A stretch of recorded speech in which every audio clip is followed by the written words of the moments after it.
Well my dear students, ಈ ಒಂದು ವಿಡಿಯೋದಲ್ಲಿ ಫಸ್ಟ್ ಇಯರ್ DLED ವಿದ್ಯಾರ್ಥಿಗಳಿಗೆ ಮೇನ್ ಎಕ್ಸಾಮಿನೇಷನ್ 24ಗೆ ಸಂಬಂಧಪಟ್ಟಂತೆ introduction to basic concept education, ಶಿಕ್ಷಣ ಮೂಲ ಪರಿಕಲ್ಪನೆಗಳ ಪರಿಚಯ, ನಿಮಗೆ ಈ ಒಂದು ಸಬ್ಜೆಕ್ಟ್ ಇದೆ. ಸೊ ಇದಕ್ಕೆ ಸಂಬಂಧಪಟ್ಟಂತೆ ನಾನು MCQ ಅನ್ನು ಸಾಲ್ವ್ ಮಾಡ್ತಾಯಿದ್ದೀನಿ 2024 ಮೇನ್ ಎಕ್ಸಾಮಿನೇಷನ್ಗೆ ಸಂಬಂಧಪಟ್ಟಂತೆ. ಇಲ್ಲಿ 10 MCQಗಳಿದೆ. ಅದನ್ನು ನಾವೇನು ಮಾಡೋಣ, ಒಂದೊಂದಾಗಿ ಭಾಳ ನಿಧಾನವಾಗಿ ಏನು ಮಾಡೋಣ, ಚರ್ಚೆ ಮಾಡೋಣ. ಇದು ಕನ್ನಡ ಮಾಧ್ಯಮಕ್ಕೆ ಸಂಬಂಧಪಟ್ಟಿದ್ದು ಭಾಗ 1 ಅಂತ ಇದೆ. ಭಾಗ 1 ನಿಮಗೆ MCQ ಬರುತ್ತೆ. MCQ ಅಂತ ಹೇಳಿದ್ರೆ ಮಲ್ಟಿಪಲ್ ಚಾಯ್ಸ್ ಕ್ವಶನ್, ನಿಮಗಾಗಲೇ ಗೊತ್ತಿದೆ. ಇದು ಮೊದಲನೇ ಕ್ವಶನ್ ಬಗ್ಗೆ ನಾವು ಡಿಸ್ಕಸ್ ಮಾಡೋಣ. ಮಗು ಮತ್ತು ವ್ಯಕ್ತಿಯ ಶರೀರ, ಮನಸ್ಸು ಮತ್ತು ಆತ್ಮದ ಸರ್ವತೋಮುಖ ಹೊರ ಸೆಳೆಯುವುದೇ ಶಿಕ್ಷಣ, ಈ ಹೇಳಿಕೆಯನ್ನು ನೀಡಿದವರು ಅಂತ ಕೇಳಿದ್ದಾರೆ. ಈ ಆಪ್ಷನ್ನು ಮಹಾತ್ಮ ಗಾಂಧೀಜಿ ಇದೆ, Swami Vivekananda, John Dewey, R.S. Peters ಅಂತ ಇದೆ. ಸೊ ಇಲ್ಲಿ education according to Mahatma Gandhiji ಮತ್ತು John Dewey, Swami Vivekananda, R.S. Peters, ಇದನ್ನು ನಾವು ಅರ್ಥ ಮಾಡ್ಕೋಬೇಕು. ಸೊ ಗಾಂಧೀಜಿ ಏನು ಹೇಳಿದರು ಅಂದರೆ, ಇಂಗ್ಲೀಷಲ್ಲಿ education is all the drawing out of the best from an individual, I mean physical, mental, spiritual ಅಂತಕ್ಕಂಥ ಮಾತನ್ನು ಹೇಳಿದರು. ಸೊ ಇಲ್ಲಿ ಗಾಂಧೀಜಿ ಹೇಳಿದ್ದು all the drawing out of the best from an individual. Physical ನೋಡಿ, ಫಿಸಿಕಲ್ ಅಂದರೆ ಶರೀರ, ಮೆಂಟಲ್ ಮನಸ್ಸು, ಮತ್ತು ಸ್ಪಿರಿಚುವಲ್ ಅಂತ ಇದೆ. ಡ್ರಾಯಿಂಗ್ ಔಟ್ ಅಂತ ಹೇಳಿದ್ರೆ ಹೊರ ಸೆಳೆಯುವುದು. ಸೊ ಇದು ಈ ಮಾತನ್ನು ಹೇಳಿರ್ತಕ್ಕಂಥದ್ದು ಮಹಾತ್ಮ ಗಾಂಧೀಜಿ ಆಗುತ್ತೆ. ಯಾಕೆಂದರೆ ಶರೀರ, ಮನಸ್ಸು, ಆತ್ಮದ ಸರ್ವತೋಮುಖ, all the drawing out of the best from an individual ಅಂತ ಹೇಳಿದ್ದಾರೆ ಇಂಗ್ಲೀಷಲ್ಲಿ ಅವರು. ಹೊರ ಸೆಳೆಯುವುದು drawing out of the best ಅಂತ ಹೇಳ್ಬಿಟ್ಟು. ಅಂದರೆ ಯಾವುದೇ ಒಂದು ಸೆಂಟೆನ್ಸಲ್ಲಿ ಶರೀರ ಬಂತು, ಮನಸ್ಸು ಬಂತು, ಆತ್ಮದ ಸರ್ವತೋಮುಖ ಅದು ಬಂತು ಅಂತ ಹೇಳಿದ್ರೆ, ಇದು ಈ 3 ಪಾಯಿಂಟ್ಸ್ ನೋಡಿ, ಶರೀರ, ಮನಸ್ಸು ಮತ್ತು ಆತ್ಮ ಬಂತು ಅಂದರೆ ಶಿಕ್ಷಣಕ್ಕೆ ಸಂಬಂಧಪಟ್ಟಂತೆ ನೀವು ಮಹಾತ್ಮ ಗಾಂಧೀಜಿ ಆಪ್ಷನನ್ನು ಏನು ಮಾಡಬೇಕಾಗತ್ತೆ, ಚೂಸ್ ಮಾಡ್ಕೋಬೇಕಾಗತ್ತೆ. ಇಲ್ಲಿ ನಿಮಗೆ 1 ಅಂಕ ಸಿಗುವಂಥ ಸಾಧ್ಯತೆ ಇದೆ. ನಾವು ಕ್ವಶನ್ ನಂಬರ್ 2ಗೆ ಹೋಗೋಣ. ಕರ್ನಾಟಕ ರಾಜ್ಯದಲ್ಲಿನ ಅತ್ಯಂತ ವಿಸ್ತೃತ ಶೈಕ್ಷಣಿಕ ಜಾಲವೆಂದರೆ ಅಂತೇಳಿ. ವಿಸ್ತೃತ ಅಂತೇಳಿ ವಿಸ್ತಾರವಾಗಿ ಹಬ್ಬಿರ್ತಕ್ಕಂಥದ್ದು, ಹೆಚ್ಚಿನ ಸಂಖ್ಯೆಯಲ್ಲಿರ್ತಕ್ಕಂಥದ್ದು ಯಾವುದು ಅಂತಕ್ಕಂಥದ್ದು. ವಸತಿ ಶಾಲೆಗಳು ಕರ್ನಾಟಕದಲ್ಲಿ ಹೆಚ್ಚಿನ ಸಂಖ್ಯೆಯಲ್ಲಿ ಇಲ್ಲ. ಪ್ರೌಢ ಸಂಖ್ಯೆಗಳು ಹೆಚ್ಚಿವೆ, ಆದರೆ ತುಂಬ ಹೆಚ್ಚೇನಿಲ್ಲ. ನವೋದಯ ಶಾಲೆಗಳು ಅತ್ಯಂತ ಹೆಚ್ಚು ಇಲ್ಲ. ಪ್ರಾಥಮಿಕ ಶಾಲೆಗಳು ಕರ್ನಾಟಕದಲ್ಲಿ ಅತ್ಯಂತ ವಿಸ್ತೃತ ಅಂತ ಹೇಳ್ಬೋದು. ಯಾಕೆಂದರೆ ಹೆಚ್ಚು ಹಬ್ಬಿವೆ, ಹೆಚ್ಚು ಪ್ರಾಥಮಿಕ ಶಾಲೆಗಳನ್ನು ನಾವು ಕರ್ನಾಟಕದಲ್ಲಿ ನೋಡ್ಬೋದು. ಅದಕ್ಕೆ ನೀವು B ಆಪ್ಷನ್ಸನ್ನು ತಗೋಬೇಕಾಗತ್ತೆ, ಪ್ರಾಥಮಿಕ ಶಾಲೆಗಳು. ಇಲ್ಲೂ ನಿಮಗೆ 1 ಅಂಕ ಸಿಗುತ್ತೆ. ನಾವು ಥರ್ಡ್ ಒನ್ ನೋಡೋಣ.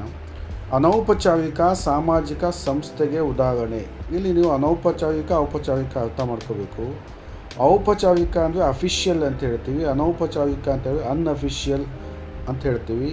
ಇನ್ನೊಂದು ಏನು ಹೇಳ್ತೀವಿ ಅಂದರೆ, ಔಪಚಾರಿಕಗೆ ನಾವು ಫಾರ್ಮಲ್ ಅಂತ ಹೇಳ್ತೀವಿ, ಅನೌಪಚಾರಿಕಗೆ ಇನ್ಫಾರ್ಮಲ್ ಅಂತ ಇಂಗ್ಲೀಷಲ್ಲಿ ಹೇಳ್ತೀವಿ. ಅನೌಪಚಾರಿಕ ಅಂದರೆ ಯಾವುದೇ ನಿಗದಿತ ಸಮಯ, ವೇಳೆ, ಜಾಗ ಯಾವುದು ಇರಲ್ಲ ಆ ಸಂಸ್ಥೆಗೆ. ಯಾವುದು ನಿಗದಿತ ಸ್ಪೆಸಿಫಿಕ್ ಟೈಮು, ಸ್ಪೇಸು ಏನು ಮತ್ತೇನು ಇರಲ್ಲ, ಅದು ಸ್ಪೆಸಿಫಿಕ್ ಆಗಿ ಇರಲ್ಲ ಅಂತ ಹೇಳ್ಬಿಟ್ಟು ಅನೌಪಚಾರಿಕ ಅಂದರೆ. ಇನ್ಫಾರ್ಮಲ್ ಅಂತ ಹೇಳ್ಬಿಟ್ಟು ಅನ್ಅಫಿಷಿಯಲ್ ಅಂತ ಹೇಳ್ಬಿಟ್ಟು. ಇಲ್ಲಿ ಯಾವುದು ಅನೌಪಚಾರಿಕ ಸಾಮಾಜಿಕ ಸಂಸ್ಥೆ ಅಂತ ಹೇಳಿದ್ವಿ, ಯಾವುದು ಅಂತ ಕೇಳಿದಾಗ ಶಾಲೆ ಮತ್ತು ಸಮುದಾಯ ಆಗಲ್ಲ ನೋಡಿ. ಶಾಲೆ ಅಂತಕ್ಕಂಥದ್ದು ಒಂದು ಫಾರ್ಮಲ್ ಅದು. ಮತ್ತು ಶಾಲೆ ಮತ್ತು ಮಸೀದಿ ಅದು ಆಗಲ್ಲ, ಯಾಕೆಂದರೆ ಶಾಲೆ ಮತ್ತು ಮಸೀದಿ ಫಾರ್ಮಲ್ ಆಗಿರುತ್ತೆ. ಮಂದಿರ ಮತ್ತು ಶಾಲೆ ಎಲ್ಲ ಕಡೆ ಶಾಲೆ ಬಂದಿದೆ, ಅದಕ್ಕೆ ಇದು ಫಾರ್ಮಲ್ ಇನ್ಫಾರ್ಮಲ್ ಆಗೋದಕ್ಕೆ ಸಾಧ್ಯ ಇಲ್ಲ. ಇದೆಲ್ಲ ಫಾರ್ಮಲ್ಲು.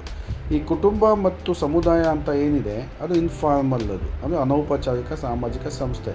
ಅದಕ್ಕೆ ಯಾವುದೇ ನಿಗದಿತ ಸಮಯ, ಆ ಕೆಲಸ ಈಗಲೇ ಮಾಡಬೇಕು, ಈ ಕೆಲಸ ಆಗಲೇ ಮಾಡಬೇಕು, ಆ ಜಾಗದಲ್ಲೇ ಮಾಡಬೇಕು, ಈ ಜಾಗದಲ್ಲೇ ಮಾಡಬೇಕು, ನಿಗದಿತ ವೇಳೆ ಪಟ್ಟಿ ಏನಿಲ್ಲ ಅದಕ್ಕೆ ನಾವು ಕುಟುಂಬ ಮತ್ತು ಸಮುದಾಯವನ್ನು ನಾವೇನು ಮಾಡ್ಕೋಬೇಕಾಗತ್ತೆ, ಆಯ್ಕೆ ಮಾಡಿಕೊಳ್ಳಬೇಕಾಗುತ್ತದೆ. ಇಲ್ಲಿ ನಿಮಗೆ 1 ಅಂಕ ಸಿಗುತ್ತೆ. ಕ್ವಶನ್ ನಂಬರ್ 4ಗೆ ಹೋಗೋಣ. ಭಾರತ ಸಂವಿಧಾನದ 86ನೇ ತಿದ್ದುಪಡಿ 1 ಈ ಕೆಳಗಿನ ಅಂಶವನ್ನು ಖಚಿತಪಡಿಸುತ್ತೆ ನೋಡಿ. ಭಾರತ ಸಂವಿಧಾನದ 86ನೇ ತಿದ್ದುಪಡಿ 1 ಅಲ್ಲಿ ಈ ಕೆಳಗಿನ ಅಂಶ ಏನನ್ನು ವ್ಯಕ್ತಪಡಿಸುತ್ತೆ ಅಂತೇಳಿ ಭಾಷಾ ಸಮಾನತೆ ಇಲ್ಲ, ಅದ್ರ ಬಗ್ಗೆ ಸಂಬಂಧ ಇಲ್ಲ. ಎಲ್ಲರೂ ಸಮಾನರು ಅದೂ ಅಲ್ಲ. ಮತ್ತು ಲಿಂಗ ತಾರತಮ್ಯ ತೊಡೆದು ಹಾಕುವುದು ಅದೂ ಅಲ್ಲ. ಇದು ಪ್ರತಿಯೊಂದು ಮಗುವಿಗೂ ಶಿಕ್ಷಣ ಹಕ್ಕನ್ನು ಕೊಟ್ಟಿದೆ. ಅದು ಭಾರತ ಸಂವಿಧಾನದ 86ನೇ ತಿದ್ದುಪಡಿ ಒಂದು ಏನಿದೆ, ಪ್ರತಿಯೊಂದು ಮಗು ಅಂತ ಹೇಳಿದ್ರೆ ಆ ಮಗು 6ಇಂದ 14 ಇಯರ್ಸ್ವರೆಗೂ ಎಲ್ಲ ಮಕ್ಕಳಿಗೂ ಉಚಿತ ಶಿಕ್ಷಣವನ್ನು ಕೊಡಬೇಕು, ಮಗುವಿಗೆ ಶಿಕ್ಷಣ ಹಕ್ಕನ್ನು ನೀಡಬೇಕು ಅಂತಕ್ಕಂಥ ಒಂದು ಸಂವಿಧಾನದ ತಿದ್ದುಪಡಿ 86ನೇ ತಿದ್ದುಪಡಿ ಆಗಿದೆ, 1ನಲ್ಲಿ ಆಗಿದೆ. ಅದಕ್ಕೆ 86(1) ಅಂತ ಬಂತು, 86ನೇ ತಿದ್ದುಪಡಿ ಅಂತ ಬಂತು ಅಂತೇಳಿದ್ರೆ ನೀವು ಇಲ್ಲಿ ಪ್ರತಿಯೊಂದು ಮಗುವಿಗೂ ಶಿಕ್ಷಣ ಹಕ್ಕು ಇದೆ ಅಂತಕ್ಕಂಥದ್ದು ತೊಗೋಬೇಕಾಗತ್ತೆ. ಇದನ್ನು ನೆನಪಲ್ಲಿ ಇಟ್ಕೋಬೇಕು. ಇಲ್ಲೂ ನಿಮಗೆ 1 ಅಂಕ ಸಿಕ್ತು ಅಂತ ಹೇಳ್ಬಿಟ್ಟು. ಕ್ವಶನ್ 5 ಹೋಗೋಣ. ನಿರಂತರ ಅನುಭವಗಳು ಹಾಗೂ ಅಭ್ಯಾಸಗಳ ಫಲಿತವಾಗಿ ವರ್ತನೆಯಲ್ಲಿ ಆಗುವ ಬದಲಾವಣೆಯೇ. ನೋಡಿ, ನಿರಂತರ ಕಂಟಿನ್ಯೂಯಸ್ ಆಗಿ ಎಕ್ಸ್ಪೀರಿಯೆನ್ಸನ್ನು ಹೊಂದಿಕೊಂಡು ಮತ್ತು ಅಭ್ಯಾಸಗಳ ಫಲಿತವಾಗಿ ವರ್ತನೆ ಬಿಹೇವಿಯರಲ್ಲಿ ಚೇಂಜಸ್ ಆಗುತ್ತೆ.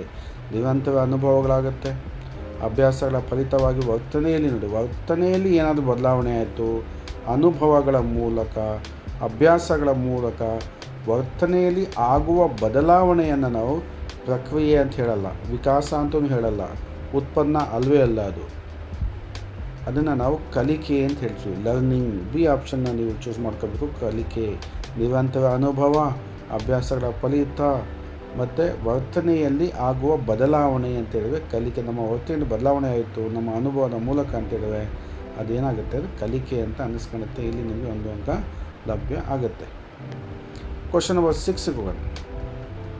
ಕ್ವಶನ್ ನಂಬರ್ 6ಅಲ್ಲಿ ಭಾಷಾ ಅಲ್ಪಸಂಖ್ಯಾತರಿಗೆ, ಲ್ಯಾಂಗ್ವೇಜು ಅಲ್ಪಸಂಖ್ಯಾತರು ಅಂತೇಳಿದ್ರೆ ನಿಮ್ಗೆ ಗೊತ್ತಿದೆ, ಪ್ರಾಥಮಿಕ ಶಿಕ್ಷಣದ ಬೋಧನೆಯು ಮಾತೃಭಾಷೆ ಮಾಧ್ಯಮವೇ ಆಗಿರಬೇಕೆಂದು ಸಂವಿಧಾನದ ಈ ಪರಿಚ್ಛೇದದಲ್ಲಿ ಉಲ್ಲೇಖಿಸಲಾಗಿದೆ.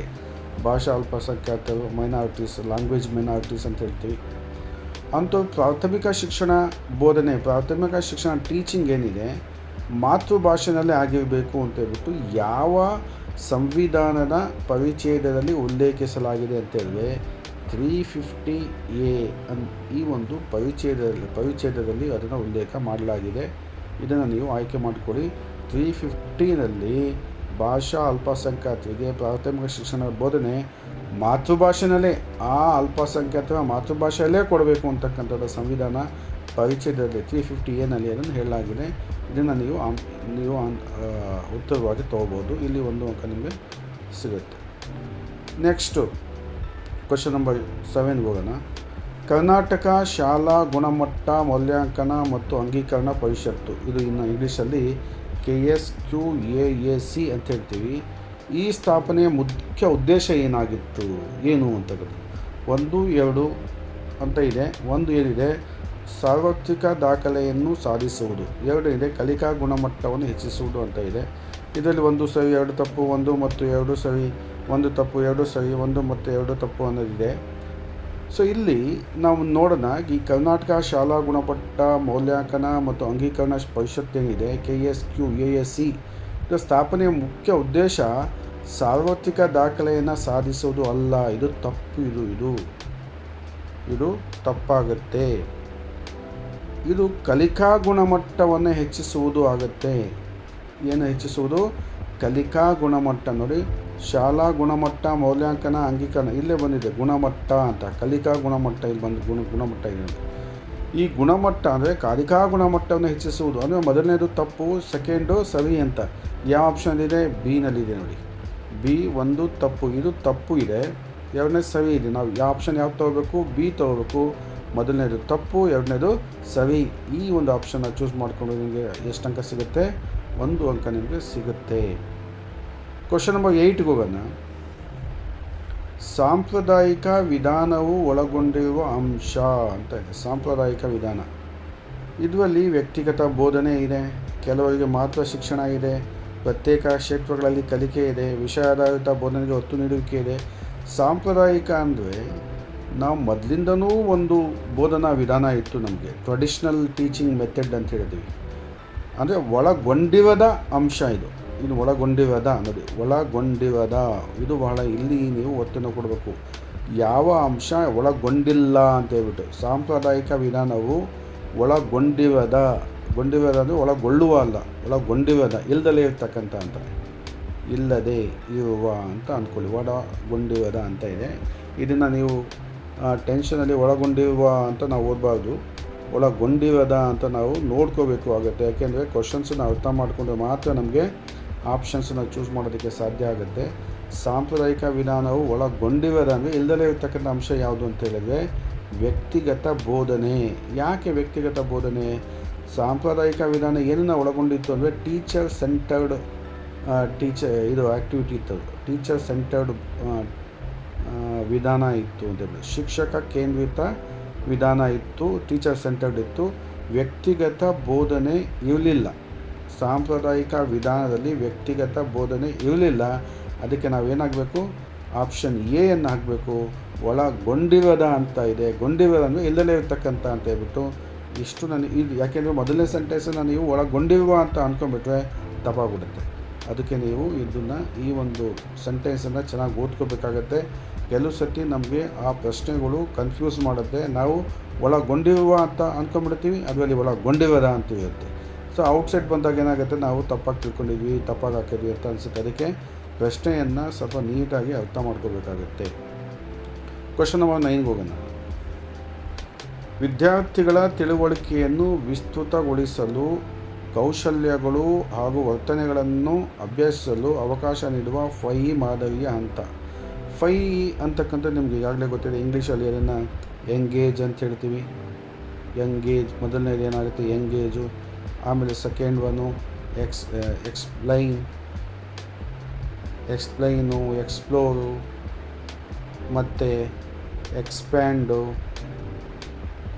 ಮತ್ತು ಇವ್ಯಾಲ್ಯೂಯೇಷನ್ ಅಂತ ಇರುತ್ತೆ. 5 ಅಂತ ಹೇಳ್ಬಿಟ್ಟು ಎಂಗೇಜು, ಎಕ್ಸ್ಪ್ಲೈನು, ಎಕ್ಸ್ಪ್ಲೋರು, ಮತ್ತು ಎಕ್ಸ್ಪ್ಯಾಂಡು, ಇವ್ಯಾಲ್ಯೂಯೇಟು ಹೀಗೆಲ್ಲ ಇರುತ್ತೆ. ಸೊ ಇಲ್ಲಿ 5 ಮಾಡಲ್ಸಲ್ಲಿ ನಮ್ಮ ವಿದ್ಯಾರ್ಥಿಗಳ ತಿಳುವಳಿಕೆಯನ್ನು ಹೆಚ್ಚು ಮಾಡಲು, ವಿಸ್ತೃತಗೊಳಿಸಲು, ಹೆಚ್ಚು ಮಾಡಲು, ವರ್ತನೆಗಳನ್ನು ಅಭ್ಯಸಿಸಲು ಯಾವ ಹಂತ ನೋಡಿ, ತೊಡಗಿಸುವಿಕೆ ಅನ್ನೋದು ಎಂಗೇಜ್ ಅಂತ. ಇದು ಇಂಟ್ರೊಡಕ್ಷನ್ ಬರುತ್ತೆ, ಇದು ಆಗಲ್ಲ, ಇದು ತಪ್ಪಾಗುತ್ತೆ. ಪರಿಶೋಧನೆ ಅದು ಆಗಲ್ಲ, ವಿವರಣೆ ಆಗಲ್ಲ, ವಿಸ್ತರಣೆ ಆಗುತ್ತೆ. ನೋಡಿ, ವಿಸ್ತರಣೆ ಅಂತ ಹೇಳಿದ್ರೆ ವಿದ್ಯಾರ್ಥಿಗಳ ತಿಳುವಳಿಕೆಯನ್ನು ವಿಸ್ತೃತ ಅಂದರೆ ಜಾಸ್ತಿ ಮಾಡ್ತಕ್ಕಂಥದ್ದು, ವಿಸ್ತರಣೆ ಅಂದರೂ ಕೂಡ ಜಾಸ್ತಿ ಮಾಡ್ತಕ್ಕಂಥದ್ದು. ವರ್ತನೆಗಳನ್ನು ಅಭ್ಯಾಸ ಮಾಡಲು ಅಂದರೆ ಇಲ್ಲಿ ಅನ್ವಯಿತ ಅಥವಾ ಅನ್ವಯಕ್ಕೆ ಸಂಬಂಧಪಟ್ಟಂತೆ ಹೆಚ್ಚಿನ ವಿಷಯಗಳನ್ನು ಕಲಿಯೋದಕ್ಕೆ ವಿಸ್ತರಣೆ ಅಗತ್ಯ ಆಗುತ್ತೆ. ಪಾಠಕ್ಕೆ ಸಂಬಂಧವಲ್ಲದ ವಿಷಯಗಳನ್ನು ಮತ್ತು ಪಾಠಕ್ಕೆ ಸಂಬಂಧಪಟ್ಟ ಬೇರೆ ವಿಷಯಗಳನ್ನು ನಾವು ತಿಳ್ಕೊಳ್ಳೋದಕ್ಕೆ ಏನಾಗುತ್ತೆ, ಈ ವಿಸ್ತರಣೆ ಕೌಶಲಗಳನ್ನು ನಾವೇನು ಮಾಡ್ತೀವಿ, ಬಳಸ್ಕೊಳ್ತೀವಿ. ಅದಕ್ಕೆ ನಾವು ವಿಸ್ತರಣೆ ಆಗಬೇಕಾಗುತ್ತೆ. ವಿಸ್ತೃತ ಮತ್ತು ವಿಸ್ತರಣೆ ಎರಡು ಏನಾಗುತ್ತೆ, ವಿಸ್ತೃತ ಅಂದರೆ ಹೆಚ್ಚು ಮಾಡೋದು, ವಿಸ್ತರಣೆ ಕೂಡ ಎಕ್ಸ್ಪ್ಯಾಂಡ್ ಅಂತ ಹೇಳ್ತೀವಿ ಇಂಗ್ಲೀಷಲ್ಲಿ. ಅಂದರೆ ನಮ್ಮ ವಿದ್ಯಾರ್ಥಿಗಳ ತಿಳುವಳಿಕೆಯನ್ನು ಹೆಚ್ಚು ಮಾಡ್ತಕ್ಕಂಥದ್ದು ಯಾವ ಹಂತದಲ್ಲಿ ಅಂತ ಹೇಳಿದ್ರೆ ವಿಸ್ತರಣೆ ಹಂತದಲ್ಲಿ ನಾವು ಇದನ್ನು ಆಪ್ಷನ್ ಆಗಿ ತೊಗೋಬೇಕಾಗತ್ತೆ. ಇದು ತೊಗೊಂಡ್ರೆ ನಿಮಗೆ 1 ಅಂಕ ಲಭ್ಯ ಆಗುತ್ತೆ. ಇದಕ್ಕೆ ಆನ್ಸರ್ ಯಾವುದು? ಡಿ, ವಿಸ್ತರಣೆಯನ್ನು ನೀವು ತಗೊಳ್ಳಿ. ಹೀಗೆ ನಾವು ಯೋಚನೆ ಮಾಡಬೇಕಾಗುತ್ತೆ. ಕ್ವಶನ್ ನಂಬರ್ 10 ಕೊನೆಯ ಒಂದು ಪ್ರಶ್ನೆ ಇದು. ಒಳಗೊಳ್ಳುವ ಶಿಕ್ಷಣವು ಕೆಳಗಿನ ಯಾವ ನಂಬಿಕೆಗಳನ್ನು ಆಧರಿಸಿದೆ ಅಂತ ಇದೆ. ಒಳಗೊಳ್ಳುವ ಶಿಕ್ಷಣ ಅಂದರೆ ಇಂಗ್ಲೀಷಲ್ಲಿ ಇನ್ಕ್ಲೂಸಿವ್ ಎಜುಕೇಷನ್ ಅಂತ ಹೇಳ್ತೀವಿ. ಇನ್ಕ್ಲೂಸಿವ್ ಎಜುಕೇಷನ್ ಅಂತ ಹೇಳ್ತೀವಿ. ಈ ಇನ್ಕ್ಲೂಸಿವ್ ಎಜುಕೇಷನ್ ಏನಿದೆ, ಈ ಕೆಳಗಿನ ಯಾವ ನಂಬಿಕೆಗಳನ್ನು ಆಧರಿಸಿದೆ ನೋಡೋಣ. ಇಲ್ಲಿ 1 ಮತ್ತು 2 ಇದೆ, 3 ಮತ್ತು 4, ಸೆಕೆಂಡು, 3, 1, 2, 3 ಹೀಗೆಲ್ಲ ಕೊಟ್ಟಿದ್ದಾರೆ. ಮೊದಲು ನೋಡೋಣ. ಒಳಗೊಳ್ಳುವ ಶಿಕ್ಷಣ ಕೆಳಗಿನ ಯಾವ ನಂಬಿಕೆಗಳನ್ನು ಆಧರಿಸಿದೆ. ಶಿಕ್ಷಣದ ಹಕ್ಕು ಎಲ್ಲ ಮಕ್ಕಳಿಗೂ ಒಂದು ಮೂಲಭೂತ ಹಕ್ಕು. ಓಕೆ, ಇದು ಒಳಗೊಂಡಿದೆ. ಶಿಕ್ಷಣದ ಹಕ್ಕು ಎಲ್ಲ ಮಕ್ಕಳಿಗೂ ಒಂದು ಮೂಲಭೂತ ಹಕ್ಕು. ಓಕೆ, ಒಳಗೊಂಡಿದೆ. ಮಕ್ಕಳ ವಿವಿಧ ಅಗತ್ಯಗಳನ್ನು ಗುರುತಿಸಿ ಅವುಗಳನ್ನು ಪೂರೈಸುವ ಜವಾಬ್ದಾರಿ ಶಿಕ್ಷಣ ವ್ಯವಸ್ಥೆಯದ್ದಾಗಿರುತ್ತದೆ. ಓಕೆ, ಇದು ಒಳಗೊಂಡಿದೆ. ಮಕ್ಕಳಿಗೆ ವಿವಿಧ ಅಗತ್ಯಗಳಿರುತ್ತೆ, ಅದನ್ನು ಗುರುತಿಸಬೇಕು, ಅವುಗಳನ್ನು ಪೂರೈಸ್ತಕ್ಕಂಥ ಜವಾಬ್ದಾರಿ ಶಿಕ್ಷಣ ವ್ಯವಸ್ಥೆ ಎಜುಕೇಷನ್ ಸಿಸ್ಟಮ್ದಾಗಿರುತ್ತೆ. ಓಕೆ, ಒಪ್ಕೊಳ್ಳೋಣ. ಇದು 1 ಓಕೆ, 2 ಓಕೆ. ಪ್ರತಿಯೊಂದು ಮಗುವು ಮುಖ್ಯ. ಓಕೆ. ಹಾಗೂ ಅನನ್ಯ ಅಂದರೆ ಅಗತ್ಯಗಳಿಗೆ ಲೆಕ್ಕನೇ ಇಲ್ಲ, ಹಾಗೂ ಸಾಮರ್ಥ್ಯಗಳನ್ನು ಹೊಂದಿರುತ್ತದೆ. ಇದು ತಪ್ಪಾಗುತ್ತೆ, ಇದು ಆಗಲ್ಲ. ಎಲ್ಲ ಮಕ್ಕಳು ಕಲಿಯಲಾರರು, ಇದು ತಪ್ಪಾಗುತ್ತೆ. ಅಂದರೆ ಸರಿಯಾಗಿದೆ ಯಾವುದು? 1 ಮತ್ತು 2 ಎಲ್ಲಿದೆ ಆಪ್ಷನ್ನು? ಈ ಆಪ್ಷನಲ್ಲಿದೆ ನೋಡಿ, ಇದನ್ನು ಚೂಸ್ ಮಾಡಿಕೊಡಿ. ಶಿಕ್ಷಣದ ಹಕ್ಕು ಎಲ್ಲ ಮಕ್ಕಳಿಗೂ ಒಂದು ಮೂಲಭೂತ ಹಕ್ಕು. Okay, pass.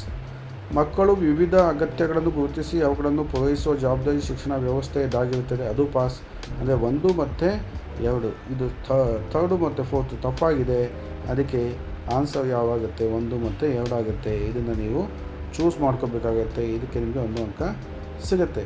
ಹೀಗೆ ನಾನು 1ರಿಂದ 10 MCQ ಬಗ್ಗೆ ನಾನು ನಿಮ್ಮ ಜೊತೆ ಡಿಸ್ಕಸ್ ಮಾಡಿದ್ದೀನಿ ಮತ್ತು ಇದು ನಿಮಗೆ ಎಕ್ಸಾಮಿನೇಷನಲ್ಲಿ ತುಂಬ ಹೆಲ್ಪ್ ಆಗುತ್ತೆ. ಇಂತಹ ವೀಡಿಯೋಗಳನ್ನು ನೋಡಿ ನೀವು ಎಕ್ಸಾಮ್ಸ್ಗೆ ಹೋದಾಗ ಏನಾಗುತ್ತೆ, ಆ ಒಂದು ಕ್ವಶನ್ಸನ್ನು ಹೇಗೆ ಅರ್ಥ ಮಾಡ್ಕೋಬೇಕು, ಹೇಗೆ ನಾವು ಆಪ್ಷನ್ಸನ್ನು ಚೂಸ್ ಮಾಡಬೇಕು ಅನ್ನೋದರಲ್ಲಿ ಸ್ವಲ್ಪ ನಿಮಗೆ ಸಹಾಯ ಆಗುತ್ತೆ. ಹೀಗೆ ನೋಡ್ತಾ ಇದ್ದರೆ ನಿಮಗೇನಾಗುತ್ತೆ, ಈ ತಪ್ಪು ಎಲ್ಲಾಗ್ತಾ ಇದೆ. ಕೆಲವು ಸತಿ ಏನಾಗುತ್ತೆ, ಒಂದು ಸೆಂಟೆನ್ಸ್ನ ಓದ್ತೀವಿ, ನಾವು ತಪ್ಪಾಗಿ ಅರ್ಥ ಮಾಡ್ಕೊಂಡ್ಬಿಡ್ತೀವಿ.